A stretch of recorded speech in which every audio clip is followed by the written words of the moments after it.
हौसला वो मंजर भी आएगा, प्यासे के पास चलकर समंदर भी आएगा। थक कर ना बैठ है मंजिल के मुसाफिर, मंजिल भी मिलेगी और मिलने का मजा भी आएगा। ब्रेक के बाद स्वागत है आप सभी का। आप देख रहे हैं मेरठ की दबंग, जहां आज की हमारी दबंग है पूजा पाठक। पूजा के लिए पैसे से कहीं बढ़कर समाज के लिए कुछ कर गुजरने का जज्बा था, इसीलिए उन्होंने डिफरेंट कोर्सेज की और आज अपनी नॉलेज के बेस पर वो न केवल महिलाओं की मदद कर रही हैं, बल्कि उनकी काउंसलिंग भी कर रही हैं।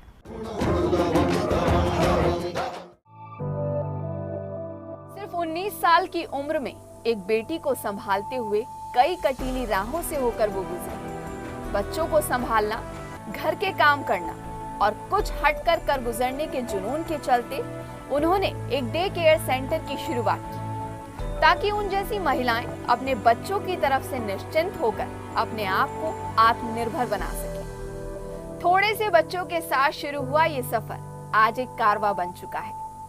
बच्चों को इस दुनिया से रूबरू कराने के लिए पूजा उन्हें समय समय पर घुमाने भी ले जाती हैं। आजकल की इस भागदौड़ भरी जिंदगी में घर और ऑफिस के कामों के बीच महिलाएं अपने आप को चिंताओं से घिरा पाती हैं।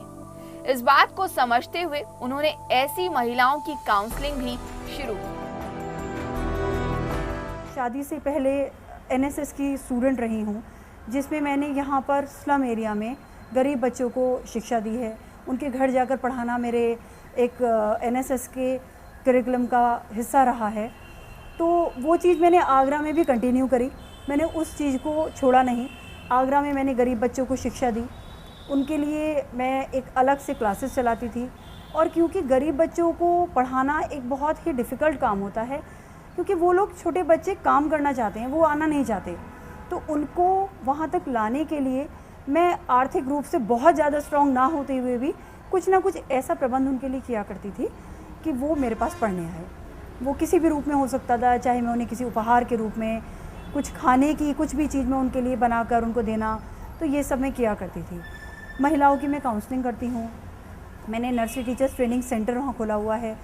डे केयर सेंटर मैंने स्टार्ट किया, क्योंकि मैंने अपनी लाइफ के स्टार्टिंग डेज़ में बहुत परेशानियाँ उठाई। छोटे से बच्चे को साथ लेकर पढ़ना, काम पर जाना बहुत डिफ़िकल्ट काम होता है, और मैंने वो सब परेशानियाँ फेस की। तो उससे मैंने ये सोचा कि ऐसी और भी महिलाएं होंगी जो बच्चों के साथ अपने काम को नहीं कर पाती हैं। स्ट्रगल करना हर एक के मैं समझती हूँ ये पॉसिबल नहीं हो पाता है। पारिवारिक परिस्थितियाँ सबकी एक सी नहीं होती हैं और वो उस परिस्थिति में हार मान जाती हैं। तो उन महिलाओं को सपोर्ट करने के लिए मैंने डे केयर सेंटर खोला। जो महिलाएं कार्य करना चाहती हैं उनको मैंने डे केयर सेंटर की सुविधा प्रदान की, और उनके बच्चों को साथ में रखते हुए मैं अपने सारे कार्य किया करती थी। उनके बच्चे मेरे पास मेरे घर में रहा करते थे, उनको साथ में लेकर मैं सारे अपने कार्यों को पूरा किया करती थी। लेकिन मैंने कभी भी उनको ये नहीं बताया कि मैं आपके बच्चों की वजह से मुझे कोई परेशानी फेस करनी पड़ रही है। मॉडर्न लुक में नजर आने वाली पूजा भगवान में पूरा विश्वास रखती हैं। सनातन, इस्लाम, सिख और क्रिश्चियन वो सभी धर्मों में समान विश्वास रखती हैं और बिजी होने के बावजूद सुबह शाम भगवान का नाम लेना नहीं भूलती। इसके साथ ही पूजा अपनी फैमिली को भी पूरा टाइम देती है। समय समय पर अपने मम्मी पापा और भाई से मिलने आती हैं और उनके साथ ट्रिप पर भी जाती हैं। पूजा के भाई बताते हैं कि वो कभी गलत चीजों को सहन नहीं करती और हर उस मुकाम तक पहुंचकर ही रहती हैं जिसे वो पाना चाहती हैं।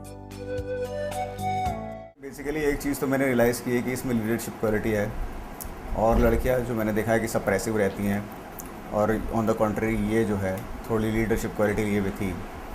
और जहाँ इसे लगता था कि ये सही है तो अपने हाथ में ही ये टॉर्च ले लिया करती थी, समझिए कि, और खुद ही निर्णय लिया करती थी और उसका मुकाबला करती थी।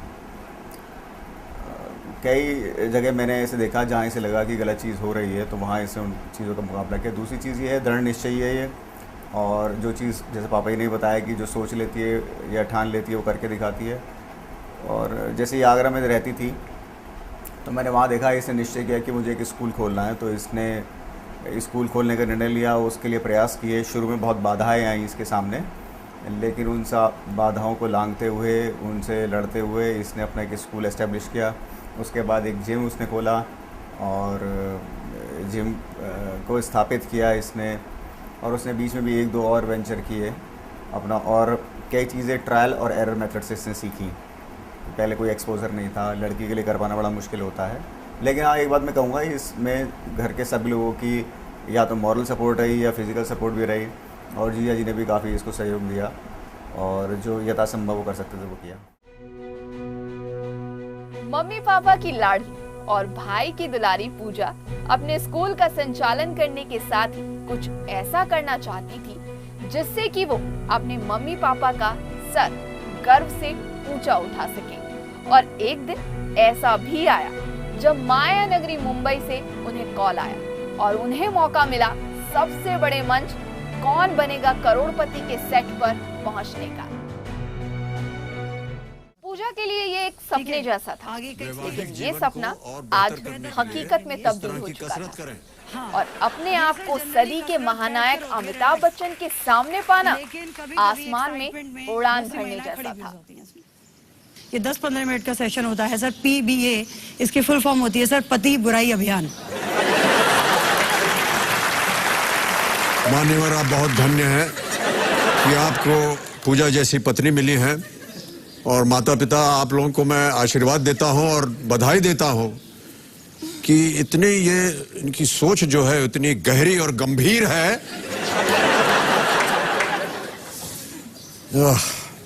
आपका विवाह कैसे हुआ था ये बताइए पहले। सर